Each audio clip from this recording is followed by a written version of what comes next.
はい、皆さんこんばんは。ナボロカトリーナでございます。ここから、発表を英語で話しさせていただきます。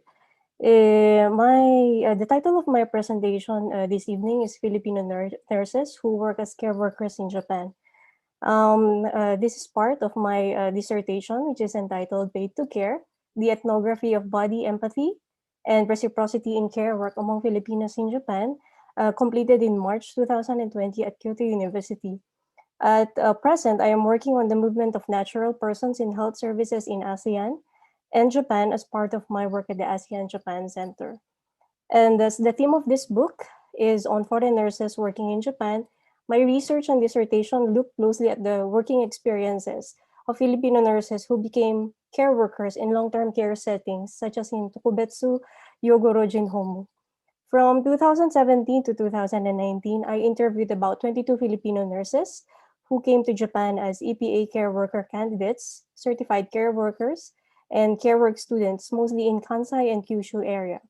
In 2018, I also interviewed 10 nurses who were undergoing language training in language institutes in Manila and who were aiming to enter Japan as Ginoji Shusei or as care work students. I traced their migration from their recruitment in the Philippines up until their arrival in Japan. And to see their actual work experience, I did 1 month volunteer work and field observation in a Tokubetsu Yogorojin home in a city in Kyushu. And as a registered nurse in the Philippines, I assisted my informants in the different activities in the care facilities such as Shokuji Kaijo, Ofuru Kaijo, Omutsukokan, and others. I was also able to observe their relations with the Japanese elderly residents and some of their co-workers. One thing I would like to talk about today is the experience of Filipino workers and how they are recruited as care workers in the Philippines. As you can see in this narrative, Leah is among the many Filipino nurses who are unable to migrate and work as nurses abroad due to insufficient working experience. The reality is that while the Philippines produces a lot of nursing graduates yearly, the available jobs in hospitals are limited. And many nursing graduates do other types of work, such as school nurse, clinic nurse, nursing home nurse, and most of jobs abroad require work experience in the hospital. In Leah's case, she took nursing as a second course, and she was not able to have 3 years of hospital work experience after graduation. That's why when she applied to POEA, her qualifications did not meet the criteria for EPA nurse candidate. So as you can see here, the POEA asked her if she is willing to apply for care worker instead. At that time, she also had applications for Saudi Arabia, but she thought between Saudi Arabia and Japan, Japan is a more developed country and the salary is probably higher. In the end, she chose to work in Japan as a care worker instead of as a nurse in Saudi Arabia. In another case is Angel. She applied to POEA in 2009 as EPA nurse candidate. But similar to Lisa, she has less than 3 years of hospital work experience, so she was not accepted. In 2010, she applied, but this time as an EPA care worker candidate.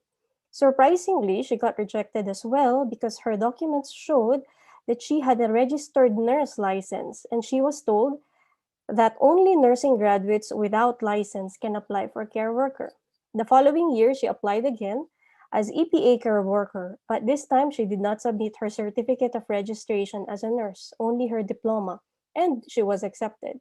She came to Japan as an EPA care worker in 2012.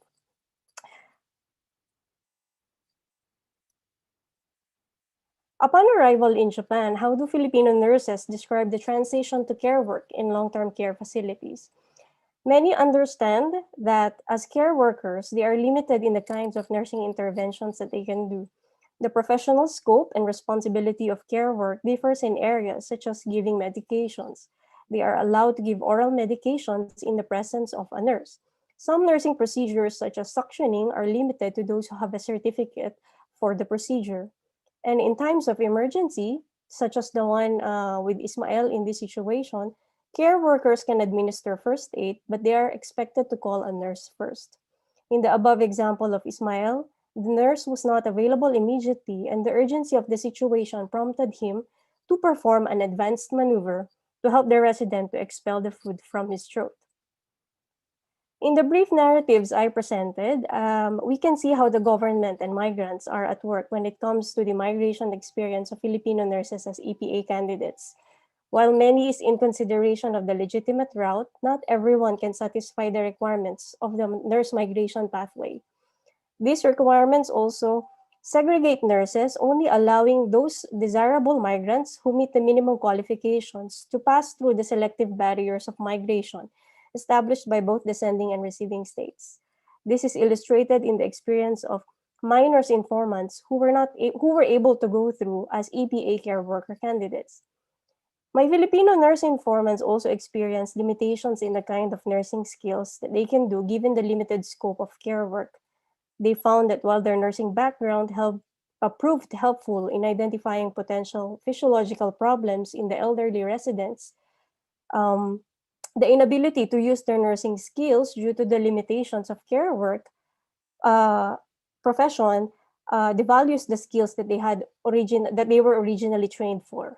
And for those who have nursing background, this can become a cause of demotivation and tension at work, as their abilities are reduced to following the professional limits of care work that are less than what they were originally trained for in the home country. These factors largely shape their migration trajectory, that is, whether to continue working as care workers in Japan or to find opportunities elsewhere. Thank you for your time and attention, and I look forward to receiving your thoughts and feedback.